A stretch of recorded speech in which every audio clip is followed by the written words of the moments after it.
When people are running, they have three possible ways to strike their foot on the ground: a heel strike, a midfoot strike, or a forefoot strike.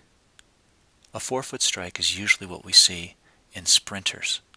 The problem with the forefoot strike is that it will accentuate any sort of pathology that's present in the forefoot and accelerate that up the lower kinetic chain.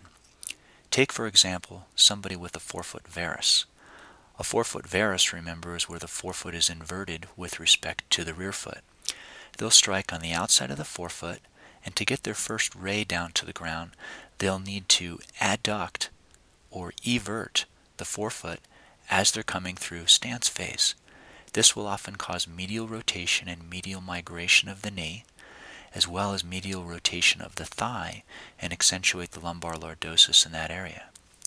If a person has a forefoot valgus, they're going to strike on the first ray side of the foot and throw the foot into inversion, or a more supinatory attitude of the foot. The other problem with striking on the forefoot is there's no pronation which occurs.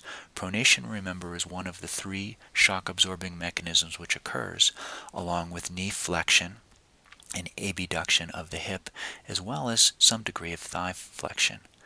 If we're striking on the forefoot, the foot is in supination and very rigid, and those forces will be carried up the lower kinetic chain into the pelvis and spine.